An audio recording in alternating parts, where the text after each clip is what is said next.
In Ghana, everyone knows about trade. Everyone knows about markets. In a land of sunshine, everyone has something to sell. And yet, Ghana still relies on foreign aid for most of its national budget. Now the rich countries say it's time to change. Countries like Ghana must begin to trade their way out of poverty. It's one of the themes of this month's summit on sustainable development. So in this edition of Life, we've come to Ghana to find out how easy trading in the world marketplace really is. Our guide, top Ghanaian trade expert, Augustine Odongo of FAGE. FAGE stands for Federation of Ghanaian Exporters. It's a member-based organization. Our uniqueness derives from the fact that we are member-based. We deal directly with members in the field. And that is our raison d'etre. Augustine's job is to help Ghanaian exporters. If anyone can help us understand their problems, it's Augustine.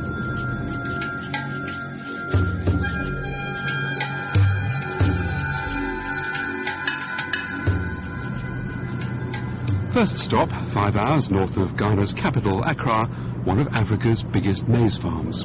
We're going to Ejura Farms.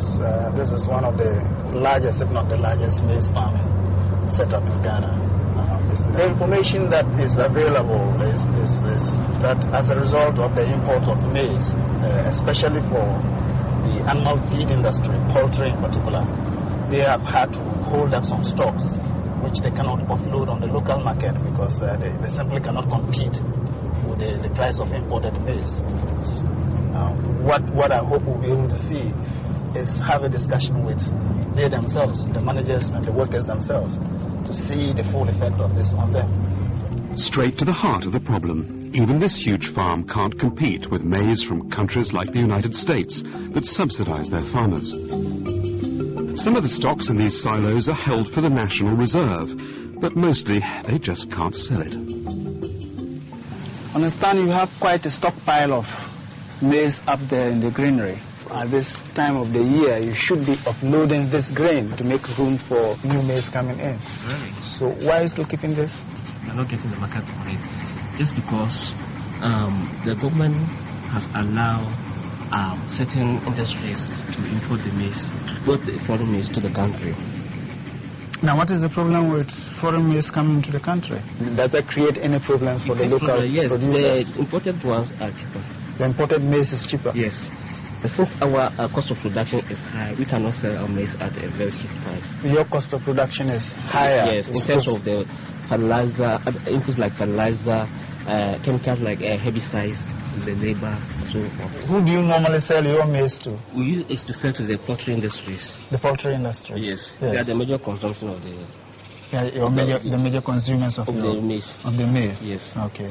And if they have access to cheaper imports, yes, they won't come to us. They won't come to you? Yes. So what then do you do with the maize that you hold in stock, which the poultry farmers will not? Until the price goes up. Until the price goes up? Yes. Okay. And there's another reason the farm's maize is more expensive. We've taken a look around, and generally it appears your equipment is old. Yes.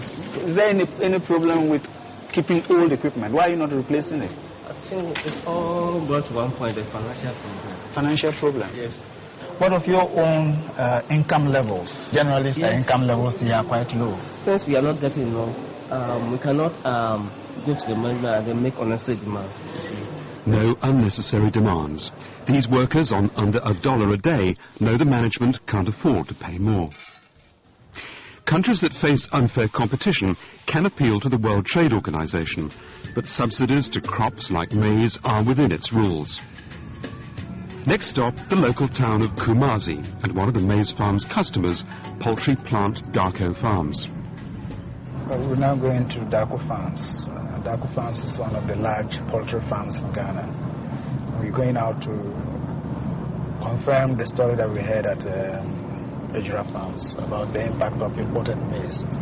Because as Ejura Farms people told us, Darko Farms are one of their major buyers.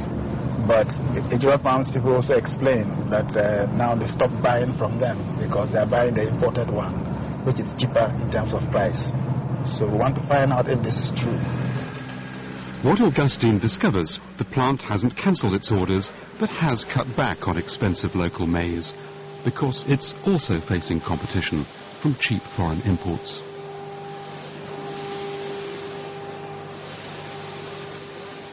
We do import yellow maize, but that does not mean we have stopped buying from them because that's the reason. But we do import yellow maize from time to time. For about 3 years now, I think we've imported. When the prices are higher, we bring in the maize to give us a lower cost of production so that we can compete with the imported chicken out there. Because the price the imported chicken arrives over here is relatively low compared to what is being produced. So with a higher cost of production, you can't really compete with the imported chicken. So you'd put the high cost of production here as the main cause of the high prices that you are offering to the consumer? Relatively, yeah, the high cost of production, but I also looked at it from this angle that the goods coming from there, their maize or whatever has been subsidized, which is a lower cost for them to produce over there. So if you don't have that thing relatively here, you're going to run into that problem. If they can't compete with cheap imports in their own markets, not much chance of Ghana's farmers selling abroad, no matter how tasty and well cared for the product.